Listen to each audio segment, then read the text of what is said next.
मियां साहब, ये अब कोई क्या और निकालना है? मुकदमे माशाल्लाह कोई 200-250 तो हो गए हैं, अब ये भी कर लेते हैं। तो इसमें 200 के करीब मुकदमात शायद हो चुके हैं।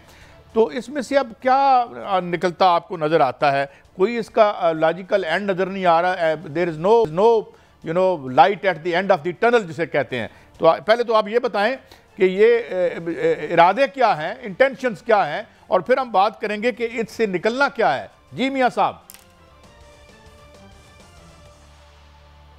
काश साहब देखें, एक जानिब तो ये है कि मुकदमात हैं, इसमें कोई शक नहीं, मुकदमात तो हैं ही, मुकदमात बन भी रहे हैं। और इसका जो सबसे बड़ी वजह है वो पीटीआई खुद है और बानी पीटीआई खुद हैं, क्योंकि बानी पीटीआई के ट्विटर हैंडल से आपको पता है कि किस तरह के बयानात चलते हैं और किस तरह ये मियां साहब, ये एक अखबार भी हम चला रहे हैं, 188 पर्चे तकरीबन 2 दिन पहले का ये अखबार है। जी हाँ, आप जारी रखिए ज़रा।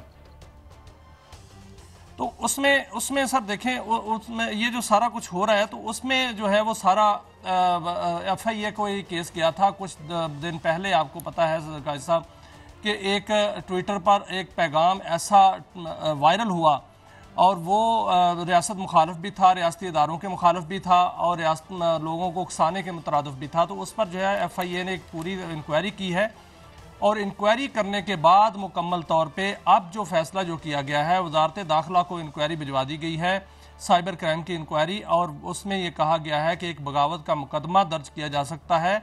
समरी मुकम्मल तैयार हो चुकी है।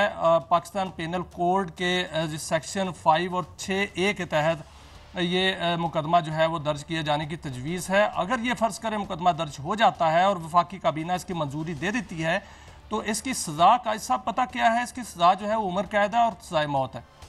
ये बड़ा नहीं, तो ये कॉन्स्टिट्यूशनल कोर्ट सुनेगी मियां साहब, किसको कॉन्स्टिट्यूशनल कोर्ट? अब देखें ना, एक अजीब सी लाइन तो पता नहीं कहाँ ड्रा करनी पड़ेगी। जो कोर्ट है, जो एक सुप्रीम कोर्ट है और दूसरा जो जनाब मोहतरम अमीनुद्दीन साहब का बेंच है, तो ये अमीनुद्दीन साहब के बेंच के पास जाएगी या उधर इसको रेगुलर कोर्ट सुनेगी? आपके पास क्या खबर है? नहीं, साहब बिल्कुल नहीं जाएगी। वो सुप्रीम कोर्ट के मामलात हैं, आईनी मामलात हैं, ये पिनल कोर्ट के मामलात हैं, फौजदारी मुकदमा होगा। और आपको याद है इससे पहले मुशर्रफ के खिलाफ जो मुकदमा चला था, तो उसके लिए एक खसूसी अदालत बनाई गई थी और उसके जो मुद्दई थे वो भी सेक्रेटरी दाखिला थे और इसके मुद्दई भी सेक्रेटरी दाखिला ही होंगे। तो ये एक खसूसी अदालत ही बनानी पड़ेगी, वही उसी में मुकदमा चलेगा, क्योंकि मौजूदा अदालतें जो हैं या तो ATC की हैं या स्पेशल जो अदालतें हैं वो FIA की हैं। अगर FIA की किसी अदालत में चलता है तो फिर उसको वफाकी काबीना से मंजूरी की ज़रूरत नहीं है। वफाकी काबीना की मंजूरी का मतलब यह है कि वफाकी हुकूमत इसकी मुद्दई है। अगर वफाकी हुकूमत इसकी मुद्दईयत में यह मुकदमा दर्ज होता है तो फिर इसको खसूसी अदालत में चलाना पड़ेगा और खसूसी अदालत की जो है वो बाकायदा तौर पर उसको एक क्रिएट करना पड़ेगा, जिस तरह खसूसी अदालत की एक क्रिएशन होती है। जो आपने देखा कि मुशर्रफ के जो सजा दी थी खसूसी अदालत ने, उसको बाद में खसूसी अदालत की हैसियत को ही मुअत्तल कर दिया गया था कि वो खसूसी अदालत की हैसियत ही गैर कानूनी थी। तो इसलिए वो उसको कानूनी उसको शक्ल देने के लिए वो अंदर तो है, अंदर तो वो रहेंगे। As far as these present ruling structures are in place, वो तो हैं ही। लेकिन अब इतने पर्चों के बाद कुछ लगता नहीं है कि ये एक्सरसाइज इन फ्यूटिलिटी होके रह गई है, क्योंकि जो प्रोसिक्यूशन है उसमें जितने जो केसेस हम पहले आए हैं उसमें से उनको जमानतें भी मिलती रहीं, कुछ नहीं मिलती रहीं, फिर कुछ मिली तो एक और पर्चा हो गया, फिर एक और पर्चा हो गया, मगर बुरान देर है, फॉल्ट लाइन्स देर हैं। तो मतलब इससे क्या हुकूमत जो है, इससे क्या हासिल या वसूल करना चाहती है आपके ख्याल? देखें काजी साहब, जो मुकदमे हैं ना, आपने देखा कि मुकदमे अब संगीन से संगीन बनते जा रहे हैं। पहले 302 का भी मुकदमा बन चुका है, उसकी FIR भी सील कर दी गई है और बानी PTI और बुशरा बीबी पर 302 का मुकदमा जो है वो कट चुका है। इससे पहले वो तो नहीं था। अब जो है बगावत का मुकदमा जो है वो कटने जा रहा है, उससे पहले वो भी नहीं था। और 342 का बयान भी आज हो गया है। आज जो 190 मिलियन पाउंड का केस था, स्कैंडल केस, उसमें 342 का बयान भी हो गया। वो भी अब मंथ की इंजाम तक पहुंचने वाला है। बुशरा बीबी ने कहा कि मेरी तरफ से कोई गवाह नहीं है। बानी PTI ने अपने गवाहों के बारे में बताया है, अगर वो गवाह सामने आते हैं तो वो गवाहों पर गवाही होगी और जिरा होगी और उसके बाद फैसला हो जाएगा। जो केस है वो तो मुकम्मल हो चुका है। और बात देखिए ना, गवाह तो दुबई से भी आया था, उसमें जो आपका था जिन्होंने तस्वीर देख के बता दी थी कीमत उसकी घड़ी की गालबन, तो वो भी जानते हैं। और जो उनकी क्वालिफ़िकेशन थी, जो अब पूछी गई क्वालिफ़िकेशन उनकी, तो वो भी माशाल्लाह दुनिया के हीरे जवाहरात के आखिरी माहिर निकल आए थे। आपको याद ही होगा मेरा कहने का मतलब क्या है।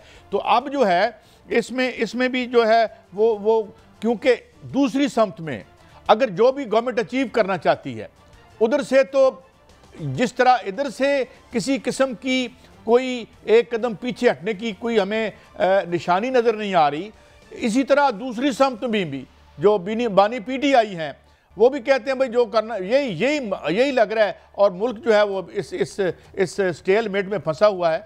तो ये और साथ एक और भी बात मैं कर दूं, एक 5 रुकनी कमेटी भी बन गई है, कोई रिहाई की बातें भी हो रही हैं।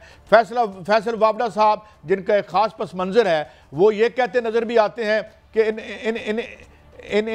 इनके पल्ले कख नहीं है, जो गवर्नमेंट इन प्लेस है वो उसके बारे में वो इशारे देते फिरते हैं कि जनाब आज गए या कल गए। ये मैं नहीं कह रहा, फैसल वावड़ा साहब की गुफ्तगू से लगता है अजीब कन्फ्यूजन और क्यास है, लगता है कोई यूनिटी नहीं है, कोई फिक्र में तसलसल नहीं है, एक कन्फ्यूजन सा नज़र आता है सरकार के पार्ट पे। एम आई राइट मियाँ साहब? काजी साहब देखें, कल जो मुलाकात हुई ना, कल इतवार का दिन था, कल 2.5 घंटे की मुलाकात हुई मियाँ शहबाज शरीफ और मियाँ नवाज शरीफ के दरमियान।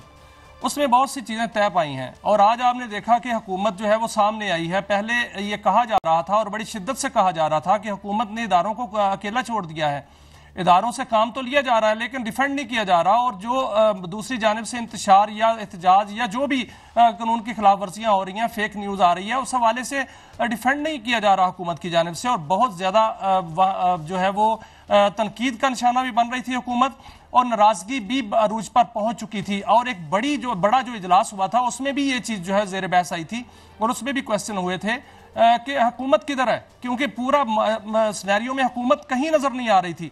तो आज जो है वो हुकूमत सामने आई है। काजी साहब अभी थोड़ी देर पहले वज़ीर आज़म की ज़ेर सदारत एक इजलास हुआ है जिसमें वज़ीर आज़म ने वाज़ेह तौर पर यह कहा है कि जो सबूत लाए जाएं वो बड़े मजबूत सबूत होने चाहिए, सेफ सिटीज़ कैमरे जो हैं उनको खंगाला जाए और मुकम्मल सबूत के साथ जो है वफाकी हुकूमत खुद जो है प्रोसिक्यूशन जो है इसके टीम की मदद करेगी, वजारत कानून जो है वो वकील फराहम करेगी, और इस हवाले से मुकम्मल तौर पर हुकूमत सामने आकर जो है वो डिफेंड भी करेगी और केसेस भी लड़ेगी, और जो इंतशार फैलाने वाले हैं और मुल्क में नफरत फैलाने वाले हैं और फेक न्यूज़ फैलाने वाले हैं उनको जो है सजा मिलेगी। और इस हवाले से कुछ मुकदमात भी जो है वो सामने आए हैं। काजी साहब 90 मुकदमात जो है वो दर्ज किए गए हैं, जिसमें पार्लियामेंट जो सहाफ़ी भी हैं उसमें मौजूद हैं, यूट्यूबर्स भी मौजूद हैं, सोशल मीडिया वाले भी मौजूद हैं, और अरकान पार्लियामेंट भी मौजूद हैं, और साबिक गवर्नर बताया जा रहा है कि वो भी इसमें उन पर भी मुकदमा दर्ज किया गया है। साबिक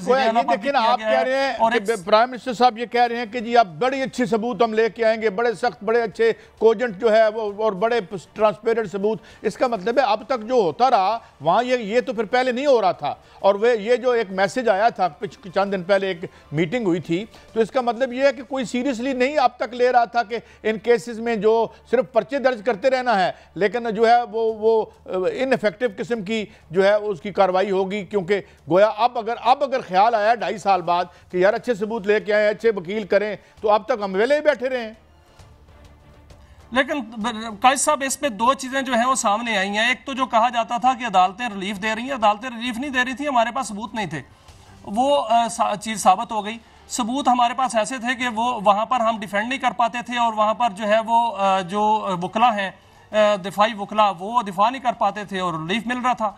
अब हुकूमत जो है वो सामने आई है, और हुकूमत सामने तब आई है जब हुकूमत को अखीर नजर आई है। असल में जो बातें फैसल वावड़ा साहब कर रहे थे वो उनके तई पता नहीं वो उसमें कितनी दुरुस्तगी है, कितनी तस्दीक है, उसमें उनको पता है, लेकिन जो शवाहिद नजर आ रहे थे और जो इशारे मिल रहे थे वो इसी तरह के मिल रहे थे कि हुकूमत जो है वो पीछे हट रही थी, हुकूमत जो है वो अपना डिफेंस करने में जो है वो नाकाम थी, अदारों का डिफेंस करने में, क्योंकि इदारे जो होते हैं वो हुकूमत के ऑर्डर पर ही चलते हैं।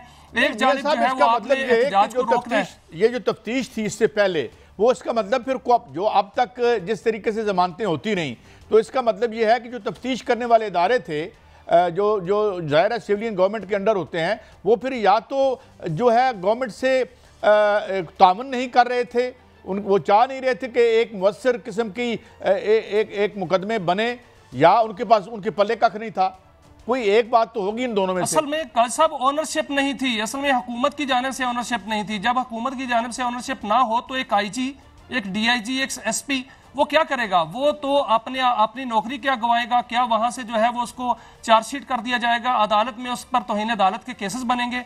इसलिए ऑनरशिप नहीं हो रही थी। और जब ऑनरशिप ली गई, आज देखिए आज बड़ा इजलास हुआ है, उसमें तमाम इदारों ने जो है शिरकत भी की है और उसमें मोहसिन नकवी साहब ने पूरी ब्रीफिंग दी है कि 24 नवंबर से लेकर 26 नवंबर की रात को क्या हुआ, और उसमें बताया गया है कि क्या क्या हुआ और वहां पर क्या हकायक क्या थे। उसी पर ही वजीर आज़म ने कहा है कि इसको फौरी तौर पर जो है टास्क फोर्स की मदद भी की जाए। सेक्रेटरी दाखिला जो है बगावत के मुकदमे के हाँ मुद्दई होंगे। अच्छा, और वो मुकम्मल तौर पे देखे ना सर, अब जो साइबर क्राइम विंग है उसने अगर पूरी तरह जान मारी है और पूरी तरह इन्वेस्टिगेशन किया है, इंक्वायरी की है, तो फिर उस केस में जान पड़ जाएगी। फिर देखें इतना बड़ा मुद्दई सेक्रेटरी दाखिला, वफाकी सेक्रेटरी दाखिला, और वफाकी हुकूमत, इसका मतलब है कि वफाकी हुकूमत उसकी मुद्दई होगी, तो फिर वो अगर केस जो है वो इतना मजबूत होगा तो ठहर सकेगा। अगर मजबूत नहीं होगा तो आज आपने देखा सर आदिल बज़ई का केस जो है वो आज सुप्रीम कोर्ट ने उड़ा दिया। अच्छा, और सुप्रीम कोर्ट ने उनको दोबारा बहाल कर दिया।